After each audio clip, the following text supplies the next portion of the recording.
Assalamualaikum warahmatullahi wabarakatuh. Perkenalkan, nama saya Enasyari dengan NIM 2110511033. Baiklah, video ini bertujuan untuk memenuhi tugas kuliah Ekonomi Mineral dan Energi. Di sini saya akan membahas Energi as an Economy Research. Baiklah, pertama-tama kita perlu mengetahui apa itu ilmu ekonomi. Ilmu ekonomi adalah disiplin ilmu yang berhubungan dengan alokasi optimal sumber daya yang langka sehingga pada saat sumber daya tertentu diakui menjadi langka sehingga terjadi kelebihan pasokan, maka muncullah peran perekonomian. Baiklah, kita lanjut kepada sejarah perekonomian tersebut. Yang pertama, kita balik kepada tahun 1950. Banyak di antara kita yang tidak melihat banyak tulisan mengenai ekonomi energi secara langsung, karena energi tidak disadari sebagai sumber daya yang langka pada saat itu. Jadi, apapun yang diminta oleh rumah tangga pada saat itu, industri hal ini cukup dipenuhi oleh sektor penyediaan listrik, tetapi oleh sektor penyediaan energi sehingga tahun 1950-an kelangkaan sumber daya energi belum terwujud sehingga belum ada yang terjadi. Selanjutnya kita masuk pada tahun 1960. Masyarakat mulai menyadari sedikit demi sedikit bahwa ada sesuatu yang tidak beres sehingga listrik khususnya atau energi yang dibutuhkan tidak terpenuhi. Dan menurut pengalaman US di awal khususnya menjelang pertengahan tahun 1960-an, kita tahu industri pasokan listrik dan manufaktur mereka benar-benar menyadari bahwa ada yang tidak beres dalam hal ini. Jadi, apa yang salah? Jadi, sektor penyediaan tenaga listrik berada pada posisi yang tidak mampu memenuhi kebutuhan listrik yang berasal dari rumah tangga, sektor industri. Lalu, apakah ada masalah lainnya? Tentu saja ada. Apa masalah lainnya? Masalah lain yang mereka hadapi, meskipun kapasitas yang ada, mereka tidak memiliki bahan bakar yang cukup untuk menghasilkan listrik, sehingga terdapat tantangan dari segi permodalan maupun dari segi bahan bakar dan bahan baku yang dihadapi oleh sektor penyediaan tenaga listrik khususnya di negara-negara maju. Dan ada satu hal lagi yang terjadi karena masalah lingkungan hidup, yaitu Amerika Serikat dan negara-negara maju lainnya mulai mengimpor bahan mentah berupa minyak dari negara-negara lain. Karena mereka mengetahui masalah lingkungan, mereka mengetahui bahwa minyak yang sebenarnya bisa mereka peroleh dari negara-negara ini memiliki kandungan sulfur yang jauh lebih sedikit karena ramah lingkungan. Negara-negara Arab yang menemukan minyak dan mulai mengekspor minyak ke seluruh dunia, mereka membentuk organisasi mereka sendiri yang disebut OPEC, yang merupakan organisasi negara-negara pengekspor minyak, dan secara bertahap mereka menyadari bahwa mereka memiliki tujuan tertentu. Kemudian tibalah tahun 1970-an yang merupakan titik balik atau titik pecah dalam sejarah ekonomi sumber daya dalam sejarah energi. Di awal tahun 1970-an, negara maju termasuk Eropa, US, Belanda, mereka semua terlibat perang. Mereka tidak terlibat langsung dalam perang tersebut, tetapi yang terjadi adalah perang Arab dan Israel yang disebut dengan perang Yom Kippur yang terjadi antara negara-negara lain dengan Israel dan kumpulan negara-negara maju ini. Lalu, apa yang negara Arab lakukan? Pasokan minyak dihentikan. Semua orang yang berada dalam situasi yang sangat sulit. Jadi, apa yang terjadi sebagai akibat dari embargo yang ditetapkan oleh negara-negara Arab?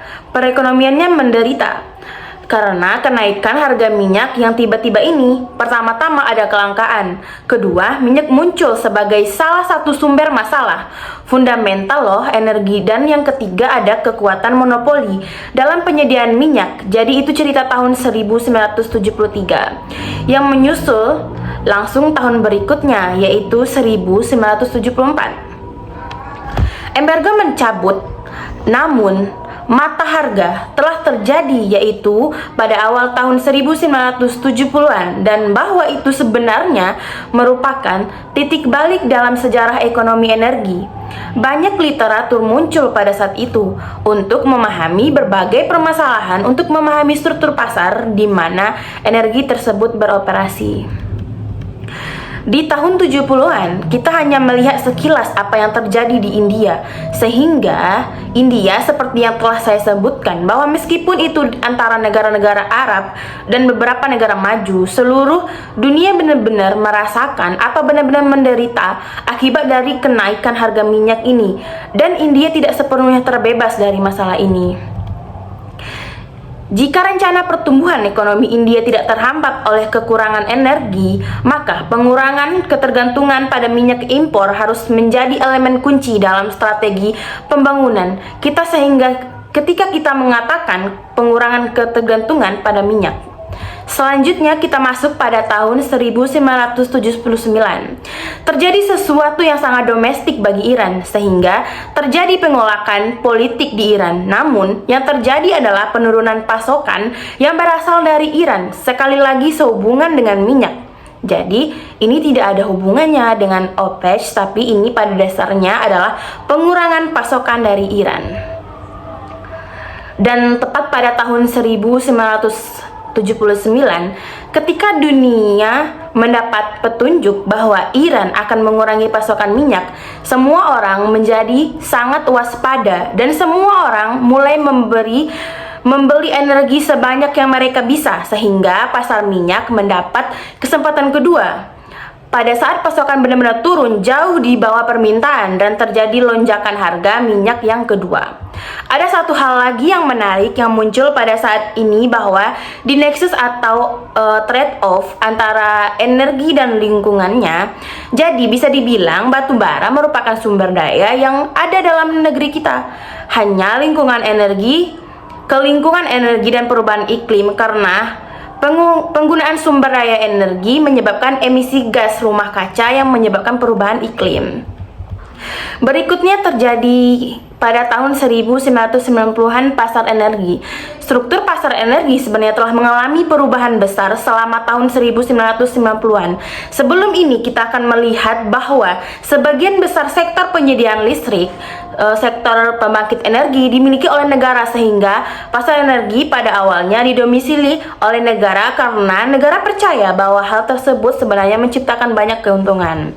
Baik, selanjutnya saya akan membahas mengenai contoh kasus. Kita akan membahas contoh kasus yang ada di Indonesia.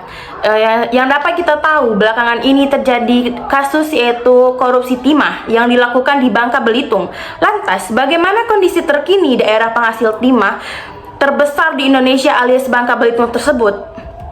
Kita akan membahasnya.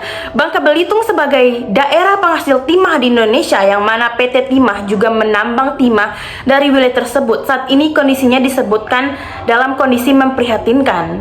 Hal itu seperti yang pernah diungkapkan oleh anggota Komisi Dewan Perwakilan Rakyat (DPR RI) Bambang Patijaya. Dia menyebutkan kondisi salah satu wilayah di Pulau Sumatera, yakni Bangka Belitung tersebut, khususnya di Belitung Timur, saat ini seperti kota mati. Bambang mengatakan bahwa saat ini perekonomian di Bangka Belitung, khususnya Belitung Timur, sangat terpuruk, terutama selama 1 atau 2 bulan yang lalu. Hal ini dipicu karena terhambatnya kegiatan pertambangan timah rakyat di wilayah tersebut. Dia juga mengatakan bahwa perekonomian di Bangka Belitung saat ini terpuruk, yang mana dari awal tahun 2024 ini ekspor timah di wilayah tersebut menjadi nol. Dan dia juga mengungkapkan bahwa perekonomian Bangka Belitung saat ini sedang terpuruk lantaran izin operasi komoditas timah yang merupakan penyumbang domestik bruto atau PDB terbesar di Bangka Belitung sempat terhenti akibat belum disetujui rencana kerja dan anggaran biaya atau RKAB-nya pemegang izin usaha penambangan timah. Salah satu yang membuat terhambatnya komoditas mendongkrak perekonomian Bangka Belitung yakni karena permasalahan regulasi dan perizinan yang dinilai perlu diuraikan segera. Jadi sekian contoh kasus mengenai mineral energi yang terjadi di Indonesia, yaitu mengenai kasus korupsi timah yang ada di Bangka Belitung. Baik, sekian video pemaparan materi oleh saya, Enasyari. Apabila ada kesalahan, saya mohon maaf. Semoga bisa berkenan kepada teman-teman semua. Saya ucapkan terima kasih. Assalamualaikum warahmatullahi wabarakatuh.